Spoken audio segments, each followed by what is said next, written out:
आपल्या पोलिसांनी किती कारवाई केली आहे हे जर सांगायचं झालं तर कशा प्रकारे ही कारवाई आपल्याला करावी लागते।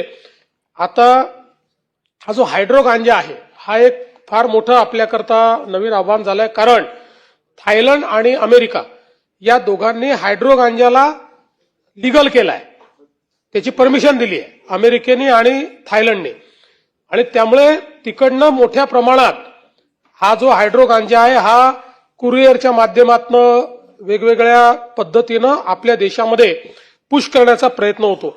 मध्यंतरीच्या काळामध्ये आपल्या पोलिसांनी एक खूप महत्वाची कारवाई केली, पण ती कारवाईची व्याप्ती बघा की हा एक नवीन जिचकर नावाचा एक व्यक्ती आहे जो हा हायड्रो गांजाचं काम करत होता।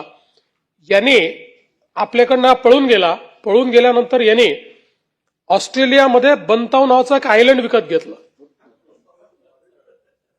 आणि ते आयलंड विकत घेऊन ऑस्ट्रेलियन पासपोर्ट मिळवला आणि त्यानंतर तो थायलंड आणि युएस मधनं हायड्रो गांजा आपल्याकडे या माध्यमातनं कुरिअरच्या माध्यमातनं पाठवत होता।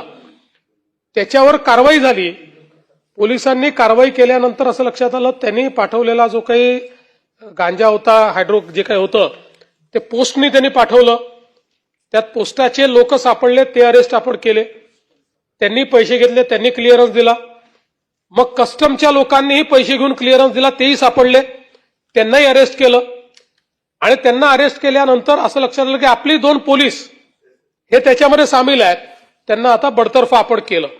त्यामुळे आपल्या लोकांनी आणि एवढं सगळं करून त्या नवीन जिचकरला तिथे जाऊन पकडून आपल्या पोलिसांनी आणलं।